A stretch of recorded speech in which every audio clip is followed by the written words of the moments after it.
What's up? This is Dillio coming to you live, YouTube. Dillio T2K coming to you in 4K. Maybe you should call me Dillio 4K. T4K. Anyway, this video is going to be the first of a series of where I'm going to be doing the features. Looks like there's about 16 features here. And we're going to talk about first the program edit. And if you like this camera angle, let me know if this works for you guys. This is about as close as I'm going to get without using any software. And what I want to talk about today in this multi-part series, depending on your guys' feedback, if I'm going to keep going or not, is we're going to look at program edit. And in this video, I'm going to be talking with reference of being a prior Maschine user, being a prior FL Studio user, being a prior user of different platforms and stuff like that. But I really enjoyed the features here. So what I'm going to do is I'm just going to go through all the tabs of the program edit, because this right here is pretty much the very basic essential of what the sampler does. We do have sampler edit, but we'll get to that later. But we're just going to go into program edit. And so right now I got a little drum kit loaded up.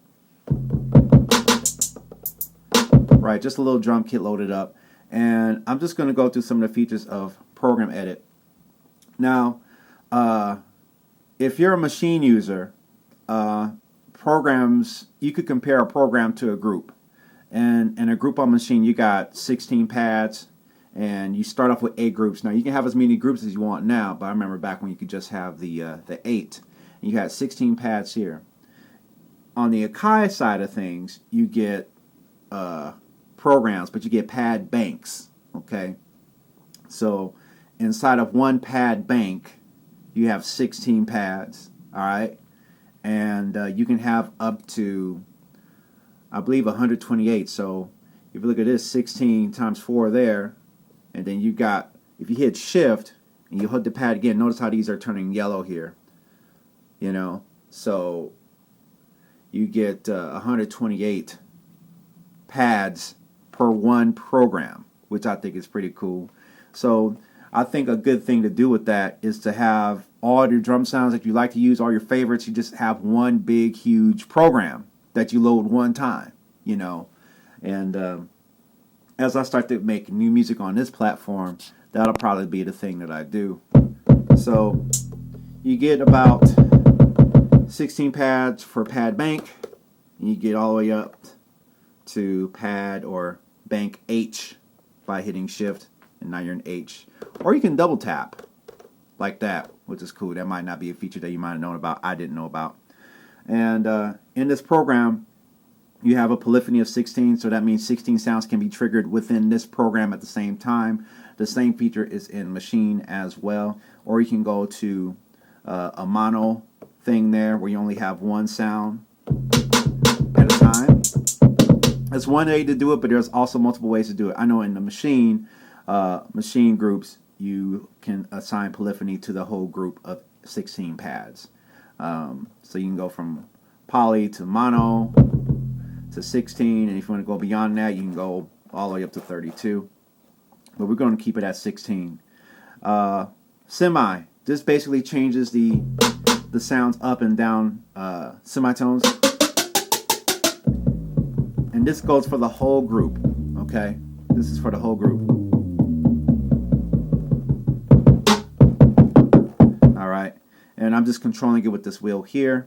If you use the Q-Link buttons, which is something cool, the context will change based on the area highlighted in yellow. The area highlighted in yellow always refers to these right there.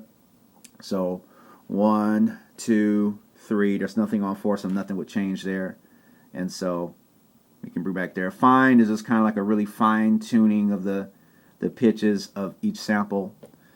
So that's something to keep in mind right there. Now, volume is a good thing to know, but again, this affects the whole, how do I put it, the whole program. Or in Maschine language, the whole group. The whole volume would be affected here. Okay, you can pan it left and right, the whole group. Not each individual pad, but the whole group. So this is like the master, like how it shows. And then you can adjust the volume for the whole program, okay? Or in Maschine language, if you use Maschine like me, the whole group, okay? If we notice right here, say if I turn the volume down here for the pad, if we go back to the main screen and I'll show you that program, it's down right there. Notice how that's down there? We turn that up. Well, there's nothing on there. Duh. So, come back to the program. Let's get it back up to 16. Oh, I'm sorry. I'm mistaken. So, what's happening here? So let's say I turn the hi-hat down. Notice that we don't hear that hi-hat on pad 3. So I turn it back up. So that's a good thing to know. You can also adjust individual volumes of pads on there, but obviously if you want to do the whole program, now that I got my facts straight, you go to main and you actually highlight the program, and now you adjust the whole thing. With this highlight, the 4 squares there, that's something to remember too as well. And so you want to adjust the volume of the whole pad or the whole program. You would highlight this. If you highlight the single square, you just get the individual pads. Now, if you use maschine, you would say this is the sound, this is the group, this is more like a audio track, kind of like above that, and then this is the master right there. But let's get back to program edit. So we're there, and we're just going to try to keep things moving because there's a lot of features there. I'm already 6 minutes in, so this is kind of a long play video. Simultaneous play, right? Obviously, you see what it says. You get 4 different groups of simultaneous play. So if I want this snare and kick drum to play at the same time, I would just highlight A1 there, and let's highlight A02. This is A01, A02, all the way up to H. Okay, and notice that each one is contextual to the pad that you play. So really, you can assign all kinds of different groups. So that's like just about as many combinations as you can have on here. You can have on the parameters here, which is really cool. Say I want this kick drum and this hat to trigger at the same time. Notice that it changes context, and I know it's kind of hard to see because it's kind of zoomed in. That's why I'm shooting at a high resolution. But say if I want those two to trigger at the same time, this would be A0, 0, 1, 2, 3, 4, 5, A5.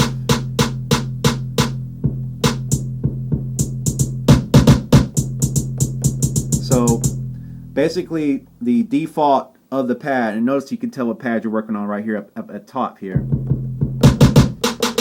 and you know, and then on top of that you can mute different sounds here.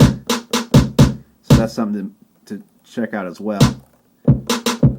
So I got this long kick drum here. I'm going to turn that up a little bit. Now if I want to mute this kick drum by the snare, we go to target, mute target. So, and I know that this is A5, and it tells me right there, just in case you're ever wondering what pad you're working with. So if I hit Shift and H, I'm on H09. I'm way up at the top of the program. So that's something to keep in mind. But if I want to mute this kick drum by this, and this is just one way you can do it. You can highlight A2, set this to A2, and tell this one to mute A5.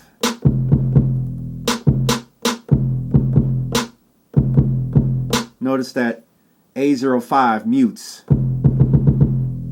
that pad right there. Notice how we can hear the decay. Boom. So that's something to keep in mind right there. Now, I'm going to put a footnote in here because you can go to LFO modulation and you can set up mute groups here.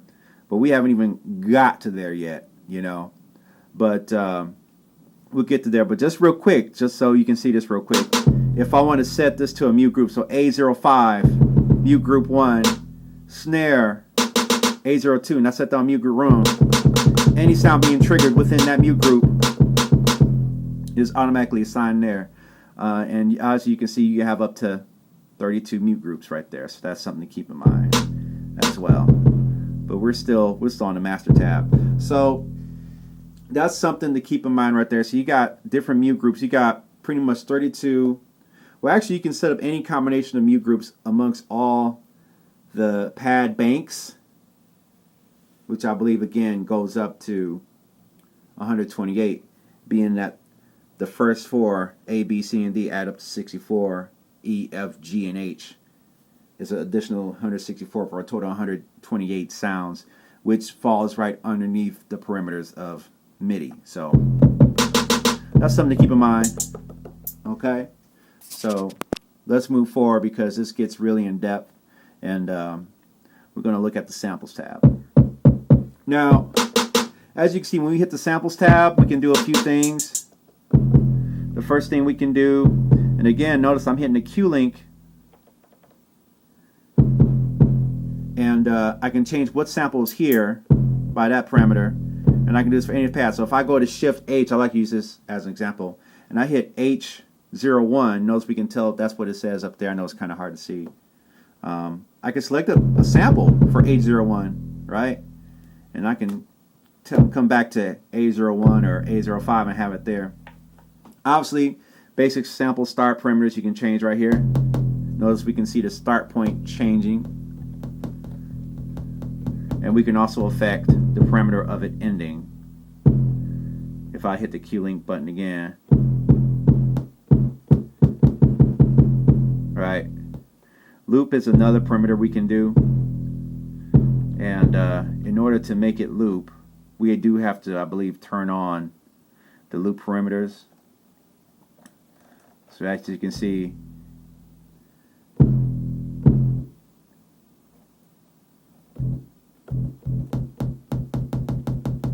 but you definitely have to turn on the pad loop parameter right there. So if you want to reverse it, that's right there. If you want to warp it, now this makes a difference when you're trying to warp a sample, a longer sample, and I'll probably show that in another video. Leave it in the comments if you want to know about that. I know this is a long video, but as you can see, you can stretch that sample all the way out, vice versa.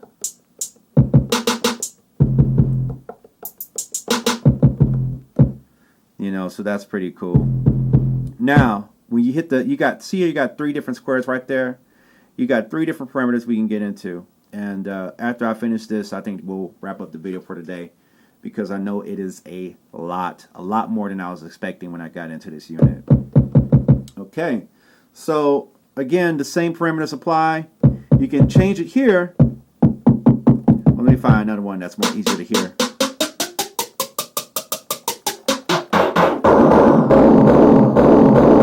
Keep in mind when you change the pitch of the sample here, because if I were to take this snare 4 sample and assign it here, notice that we have the original tone set there, that's separate, and that has been pitched down. Right? Now, keep in mind, when we go back to master, everything gets changed in the master. Right? That's the master program pitch settings. But here in the sample, you can now get different pitch samples right there. And that's just one way to change the pitch. You can actually use the 16 levels parameter to change that as well, which I think is pretty cool. So that's another thing you can check out there. And we're going to go to the samples. So let's say I got this sample here in a snare 4, and see that the pitch is already -4 because we changed it here. It's -4 there, and it's -4 here. If I change this to 0, we're going to see it change there. So notice that there's a lot of connections. When you change a setting at one place, it will reflect on another place, which I think is cool. Helps you get a little bit more feedback to what's going on. So let's say, so this is the second standard or second tab of this samples option right here, in which you can layer up to 4 samples at the same time on one pad. I think this is a great feature. And I know probably a lot of people probably knew about this feature before I got around to get into it. And I think this is something I want a machine to do, and they've yet to implement this feature. But it doesn't matter now. I got an MPC live. So as you can see, you got 2 of the same samples layered there, but let's say I want to just layer something just so you can hear. We're hearing the kick there. So let's see if I can make a sound off of this. Now this is just being triggered off of A02. So now I can maybe pitch this one up a little bit. Push that one down. And notice you can change the volume level as well. You can fine tune the pitch there if you want to. And the next tab is like one of my favorite tabs because this creates an offset.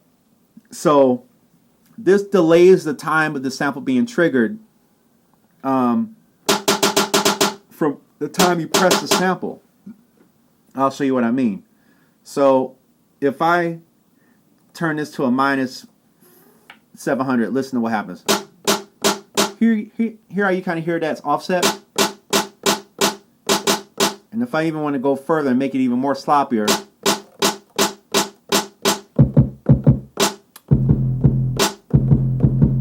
notice I'm kind of creating a new sound from that. Now, when you go to the positive thing, it just kind of I'm sorry, excuse my language, guys. It kind of sounds like it cuts the sample off. So even if I move all these forward, we can barely. It almost like it advances the start point of the sample, which I don't really enjoy. Maybe somebody in the comments can let me know further what that's about.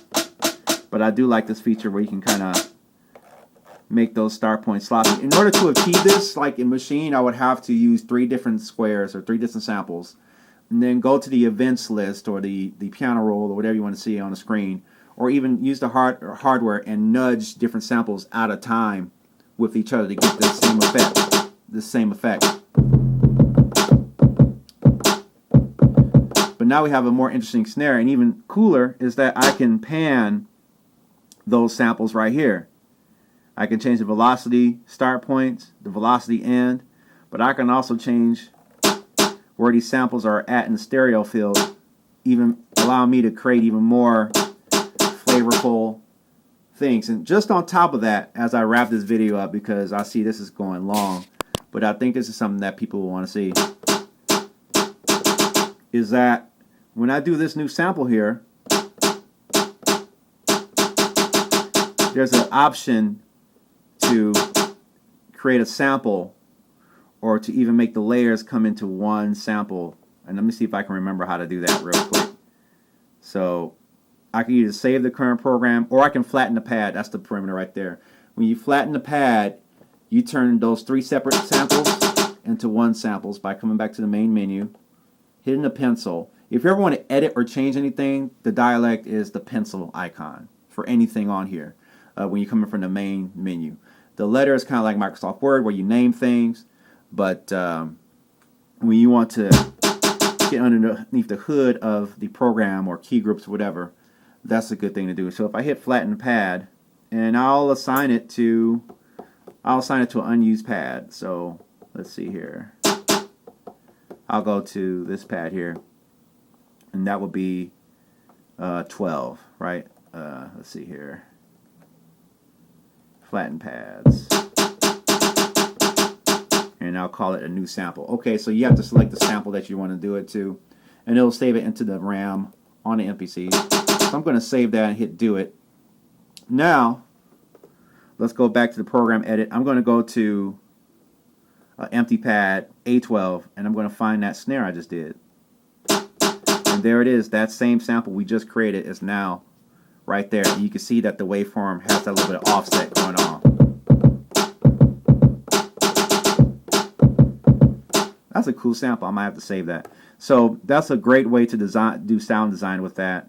So I think we're going to stop right here. As you can see, there's pan velocity, there's filter envelopes, LFO modulation, and effects. Haven't even got to that yet. If you guys want to see me do more videos on this, please let me know in the comments below. Make sure you subscribe to the channel and check out my products. I have products for producers. I have chord samples, VST presets for massive, and I'm going to be having more sound libraries out soon. Plus, I also am putting out an album. So if you like this, please give me some feedback. Let me know, and we can go further. I think this is a great tool, and it's been a lot of fun to discover it, and I just wanted to share my discovery with those who may not know about it, because I really did not know too much about it other than I've heard good things. But now that I have one in my hand, I can really sink my teeth into it, get underneath the hood, and have fun. All right, well, thank you guys for watching. I'm out of here. I'm Dillio, and you're watching Dillio T2K. Peace.